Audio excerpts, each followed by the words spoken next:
Growing up in Kenya, my sister and I were very close. But like any sisters, we fought a lot. She always got new clothes, and I always got hand-me-downs. Now she's putting her children through school in Kenya. We still fight sometimes, especially when I send money for the kids.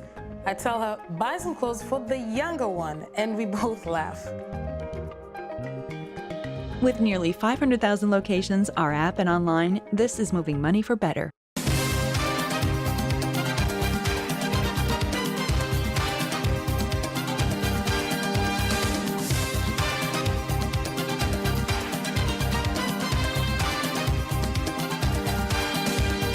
What's up, people? It's your girl Adeola. You guys will not believe what happened in Egypt. A policeman shot 3 people in broad daylight because of a cup of tea. I don't know what it is once they put on that uniform that makes them think that they can do whatever they want. Shouldn't that uniform even make you want to be more responsible? Apparently, the policeman, whose name is Al-Sahid Abdel Razak, refused to pay for his cup of tea. Why would you buy tea and not? I don't know. And then that led to argument between him and the tea seller and 2 bystanders that were there. So in his own mind, the only way to win the argument was to shoot the 21-year-old tea seller, that's Mustafa Mohammed, and the other 2 people. That tea seller died instantly. It's so sad. And then the others were rushed to the hospital. So when I shared that story, someone in Egypt sent me a tweet to confirm that one of the other 2 people that were injured had also died, which means that this policeman killed 2 people because he didn't want to pay for his tea. That's the highest level of no regard for human life that I've seen. I mean, how much is a cup of tea? Of course, people were outraged. People protested. They toppled the police car. It was really sad. Keep in mind, though, that this is not an isolated case in Egypt. Police brutality is now very rampant. In February of this year, another policeman shot a 24-year-old taxi driver after an argument over the taxi fare. So policemen don't want to pay for their tea and they don't want to pay for taxi service. Hundreds of people took to the streets at that time, and that officer was eventually sentenced to life in prison. Also in January, another police officer went to Mataria Hospital in Cairo demanding that a doctor should give him stitches for a superficial head injury. He wanted to fake serious head injury and the doctor refused. So he beat up that doctor. In fact, he called for backup. So there were about 9 of them that ganged up on this doctor and another colleague of the doctor that tried to intervene. And then after beating them up, they dragged the 2 doctors to the police station. And because of that incident, doctors went on strike and they also protested in thousands, especially because nothing was done to those police officers that harassed those 2 doctors. Also in November of last year, at least 3 people were killed in police custody in a single week. One single week, 3 people killed. And let's not forget the death of the 28-year-old Italian PhD student, that is Giulio Regeni, in Cairo this year. He was a student of Cambridge University doing research in Egypt on the impunity of the police, the impunity of the president, and that of the independent trade unions. He's also been writing a lot about his findings before he disappeared for 9 days, only for them to find his dead body by the roadside, brutally tortured and mutilated. In fact, they said they couldn't recognize him, that his mother had to recognize him by his nose. Egyptians believe, though, that it's the work of the policemen. But of course, the policemen said no, they are not the one responsible, that it has to be thugs. But up till now, nobody has been arrested. Now, that particular incident led to tension between Egypt and Italy. I'm really happy to see that Egyptians are protesting these things because, to be honest with you, so many of these things happen in Nigeria as well. Unfortunately, now we're so used to it. It's like it's been accepted. You don't hear of people protesting things like this in Nigeria anymore, but it's still happening. At least recently I saw the video of this man whose wife was killed because the policeman was asking for bribe and he refused to give him bribe. It was on a Sunday. They were coming back from church when this happened. I don't know what they didn't hear that the other said we should go. I've entered Maria, my wife entered Maria. I heard a gunshot. That's all I heard. Yeah, just imagine that. Now, I mean, look at those kids. Now they don't have a mother anymore. And do you think that that police officer has been arrested? Up to now, I don't think anything has happened to that police officer. But this man no longer has a wife. The children no longer have a mom. It's so sad. So I'm happy that Egyptians are protesting this. Hopefully Nigerians will also learn and be like, you know what? Enough is enough. Now, as you guys know, police brutality was one of the factors that led to the Egyptian uprising in 2011 that eventually led to the removal of President Hosni Mubarak. So it's very clear. A lot of people have been saying in Egypt now that policemen are back to their old ways. But of course, the word world is waiting to see if there will be another uprising in Egypt. You guys know that I don't know much. Guess what? I'm just keeping it real. And moving on to Uganda. See, I'm still trying to digest why government officials in different parts of Africa feel like they can do whatever they want on the road and get away with it. As a matter of fact, it's as if some of them think they are the only ones that own the road whenever they are passing by. I didn't know that Ugandans face the same thing we face in Nigeria until I saw this picture. I mean, just look at that. Apparently, the convoy of the vice president was speeding by, and then they said that this man tried to overtake the vice president. I mean, first of all, I don't think that anybody in their right sense would try to overtake an African official when they see them speeding by. I don't know, but whatever. So the security police in the vice president's convoy came down. They stopped this man. They gave him the beating of his life before arresting him. I don't know when it's not a crime for somebody else to be on the same road as the vice president or any official for that matter. Is it in the Ugandan constitution that you cannot pass a government official? I mean, somebody tell me. So the funny thing is, the policemen did not realize that the man they were beating is actually King Kamuswaga of Koki. That is His Royal Highness Apollo Sansa Kabumbuli II, and a friend of the vice president. So see, this is the picture of the king with the vice president, by the way, during an event. It was after they took him to the police station that they realized who he was. My guess is maybe he recognized the vice president's convoy and he was trying to say hi, you know. I don't know. All I know is they beat up the man before they knew who he was. So when they found out who he was, policemen apologized. They released a statement. Although in their apology, they also said that, well, the king should actually be the one to be blamed for his arrest. And people were like, why? They said, well, because number one, he was driving himself. That means if he had a driver, they would have seen him as, well, he could be an important person and not treat him like they did. So God help the rest of us that don't have drivers in Adeola, especially if you are living in New York and you are taking the train. Second of all, they said that he was dressed casually. I'm like, really? So that means if you dress like a big man, you are less likely to be treated like this. So God help the rest of us that like dressing casual, or if you have a small stature, God help you. Number three, the policeman said that, well, there was no flag on his car or any official emblem. I'm like, kai, you know, when it's just being a human being not enough to warrant decent treatment, why must we have a driver, fancy car, a flag, or a big man's outfit before we can command respect in our own countries? Why now? So the people of Koki, where the king is from, they declared 10 days of mourning. They were so upset for how their king was manhandled. I'm telling you, this was a serious issue. But the one thing that pained me in all of this is hearing that after the whole thing, they flew the king to Germany for treatment. I said, really? Like, really, Africans? Why not? They said, well, he recently had stroke not long ago before they beat him up, and now they beat him up. So the next thing was to fly him to Germany to make sure that he's perfectly fine. So he was there until he fully recovered, and then when he came back, they had a Thanksgiving ceremony for him, you know, to welcome him back. You know why I'm really upset about this? Because this is not an isolated case. What happens to common people when they are beaten up by police and they cannot afford to go to Germany? And now that this happened to the king, do you think that he will see to it that a good hospital of international standard is built for his people in case this happens to them? I don't think so. Because everybody knows that when government officials are passing on the road in different parts of Africa, not just Uganda, all drivers must clear the road as if God is the one coming. And sometimes the road is narrow, so these people have nowhere to park, and these government officials will be speeding and they don't want to slow down or stop for civilians. Because of that, so many accidents have happened. For example, in February of this year, the NRM Secretary General Lumumba's convoy was in an accident. Not only that, in January, former Prime Minister Amama Mbabazi's convoy was also in another accident. I've heard that he has been in several accidents between November and now. And the accident happened because of speeding, in which 2 people were critically injured and another person suffered fractured foot. Now, those people were not flown to Germany for treatment.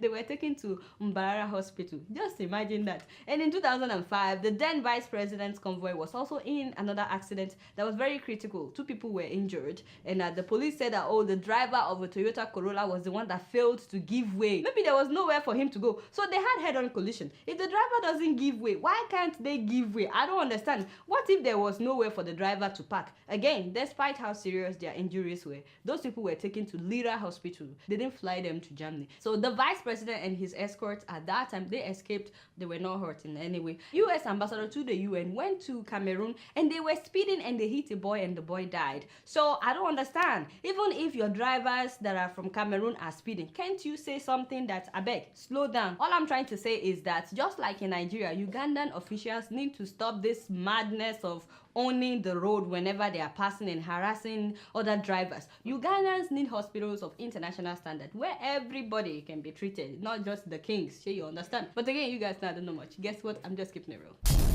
And moving on to Gambia, my Gambia. I'm not really happy with what's happening in Gambia because you guys know that the presidential election is coming up in December. And of course, President Yahya Jammeh is now going crazy, arresting people anyhow, all in an attempt to hold on to power. First of all, I told you guys that he already increased the price of participating in the presidential election. If you want to be a candidate, you have to have at least $25,000. People are like, where do you want us to find this money? And then at least 3 opposition supporters have been confirmed dead after they were picked up by the National Intelligence Agency. Among those that were killed is a senior opposition youth leader, that is Solo Sandeng. The man had a peaceful protest in March calling for election reforms in Gambia, only for him to be picked up and detained. Amnesty International said that he died in custody after a torture session by the National Intelligence Agency. All he did was protest that there should be an electoral reform in Gambia. I heard that he was arrested together with Buba Gite. This is Buba. The man was also protesting. I actually saw the video of Buba protesting and I shared it on my Facebook page just because I really admired his bravery. I had no idea that he was also arrested. So if anyone knows whether Buba has been released or not, please let me know. I've heard that no one knows his whereabouts either. So I'd like to give kudos to Sandeng's daughter. She staged a solo protest after her father was arrested. I don't expect anybody to be behind me. I stand alone and let anybody come. I am here. Whoever arrested my father, let him know that the father has his family. It was because we had to keep quiet and make everything simple. But this time, we are not keeping quiet anymore. Yeah, she's a really brave woman. I was shocked to hear that her father's body is yet to be released to his family. As a matter of fact, the family did not even have time to mourn his death because I heard in an interview that she granted American-based Gambian journalist Fatou Camara, where she was talking about how they had to escape so that they would not also be arrested. They did not give the body to your family? No, we have no body. That's what we were trying to do in the street. We got information that they might be following us, and then we had to evacuate. But we also got information that they were at your house. There was a truckload of paramilitary officers. They were there. We were in a room that we were hiding. Very sad. Just imagine what that family is going through. Apparently the man has a 2-year-old child and he has 7 children all together. Now they are fatherless. The death of this man sparked further protests after his party's leadership resolved to demanding for justice. So kudos to all who came out to protest his death. But it's so unfortunate because Jammeh is still using that as an opportunity to arrest people.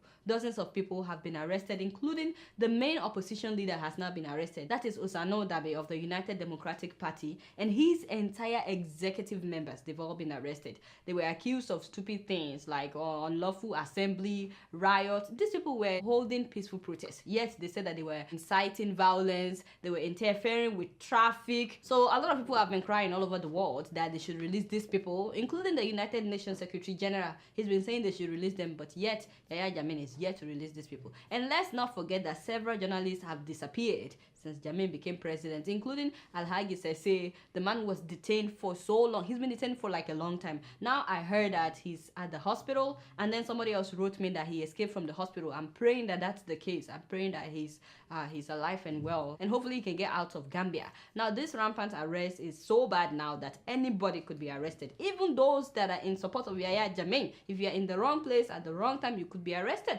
Like the son of somebody called Basiru Jawara. That's a very popular businessman in Gambia who's also known to be a supporter of Yahya Jammeh. His son was eating at a restaurant next to his office when the paramilitary men were arresting protesters, and so they picked him up. They thought it was one of the protesters. Now the only reason that guy was released is because his father is a big man in Gambia. So what about countless ordinary citizens that have been unlawfully arrested? Who's gonna bail them out? Now do you know that despite all these things that Jammeh is doing, some people are still supporting him? Like, I don't get it. Like, I don't know, they never learn. Meanwhile, Gambians outside Gambia are also protesting left and right that Yaya Jammeh should step down. These are Gambians in Sweden protesting recently. Yeah, kudos to all of you. Thank you for standing up for what is right, even though you are not home. The sad thing is, in all of this, Jammeh is still blaming the West, saying that they are the ones behind his problem. He says that all the protesters are being sponsored by the West because the West is trying to destabilize Gambia. Look at that. But you tell me, who's really destabilizing Gambia? Who is it if it's not Yaya Jammeh? Now, my only message to Gambians is, please, don't wait till your family member is arrested before you start speaking up. For real, people need to speak out more. If the whole country is speaking out, I mean, how many people do you want to arrest? All I know is that whether Yaya Jammeh wants it or not, someday he would leave that position by fire, by force. As you guys know, I don't know much. Guess what? I'm just keeping it real. So the video of the week is from Zimbabwe. Ladies and gentlemen, last week Zimbabweans celebrated their independence anniversary, and during the Independence Day celebration, this happened.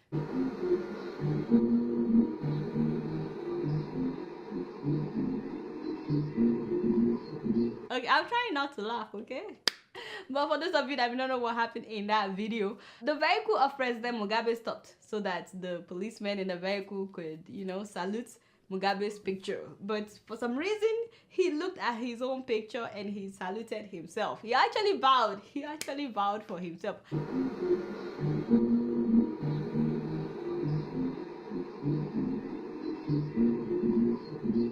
People have been asking a lot of questions. Why? Is this a norm now? Some people are saying the man is getting old, that maybe he didn't recognize that his picture. I said, enemies of progress. Anyway, all I know is Mugabe bowed down to himself or to his own picture. So that's the video of the week. And of course, the pictures of the week are from Nigeria. Ladies and gentlemen, these are the supporters of the Senate President, Bukola Saraki. First of all, these ones, my question is, why are they hiding their faces? I don't know. If you are very confident in what you stand for, why must you hide your face? I don't know. Maybe the money they pay them is not enough. I don't even get it. Anyway, the second picture is also, well, they are also supporters of Bukola Saraki. Did you guys notice there's a typo in that thing? I wonder if these people can even read. You know, when I saw this picture, I said to myself, these same young people, if they hear that somebody stole a loaf of bread at the Agege market, they will stone that person. Even though on Sunday they will go to church, on Friday they will go to mosque to go and pray after stoning the person. But this man, Bukola Saraki, has stolen billions of dollars of the money they are supposed to use to better the lives of these same people, yet they're holding these banners in support of him. All I know is this is what they call stomach infrastructure in Nigeria. It's such a shame. Anyway, I'm happy to hear that the Senate has dropped the amendment they were trying to make to the Code of Conduct Bureau. You know how last week I told you that they were trying to change the constitution so that the veto power will be transferred from the presidency to the Senate. So they've dropped that. Thank God for that. I think it's because Nigerians did not keep quiet. So don't keep quiet so that these people can do the right thing. And not only that, the Senate president is back to court. I heard that now they want him to be coming every day. Anyway, you guys know I don't know much. Guess what? I'm just keeping it real. Growing up in Kenya, my sister and I were very close. But like any sisters, we fought a lot. She always got new clothes and I always got hand-me-downs. Now she's putting her children through school in Kenya. We still fight sometimes, especially when I send money for the kids. I tell her, buy some clothes for the younger one, and we both laugh.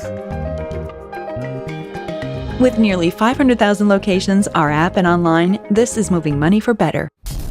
So before I leave, I like to read a few emails, and this person says, "Hi Adeola, I've waited patiently for an opportunity to video a Nigerian police receiving bribe on the highway as it has become a norm in Makurdi, Abuja highway. But my phone had been dragged on one occasion by a policeman who knew that I was filming." Wow. If every Nigerian has opportunity to have a coverage of events like this, it will gradually change the face of Nigerian policemen. So this time around, this person filmed a policeman collecting bribe, and this is the video they sent to me.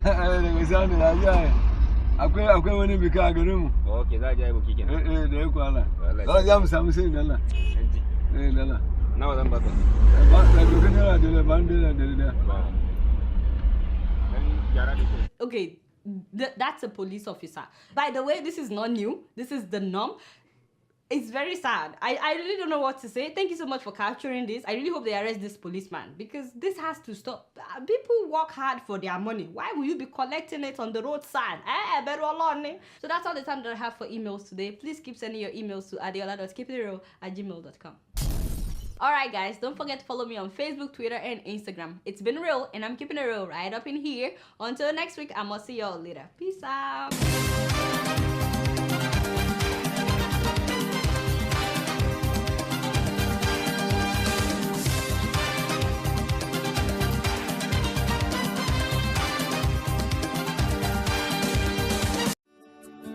Welcome to Forstview Luxury Hotel. At Forstview Luxury Hotel, we offer excellent service. Our rooms have all the necessary facilities to make your stay comfortable and memorable. You will also have access to internet service, breakfast, 24-hour power supply, full air condition, free international calls, free tire pumping service, and free car battery charge. So what are you waiting for? Quickly visit Forstview Luxury Hotel. We are located at number 1 Adeola Mishile off Raji Rasaki Road, First Estate, Amuwo, Odofin Festac, Lagos. For more information or reservation, please call us on 08075787135 or 08099900601. You can also take advantage of our online ongoing promo at www.forceviewhotel.com to make your reservation and payment for your favorite room, which attracts a discount rate. Please note, rooms are reserved based on first come, first serve. Forstview Luxury Hotel. Experience the home of comfort. They come.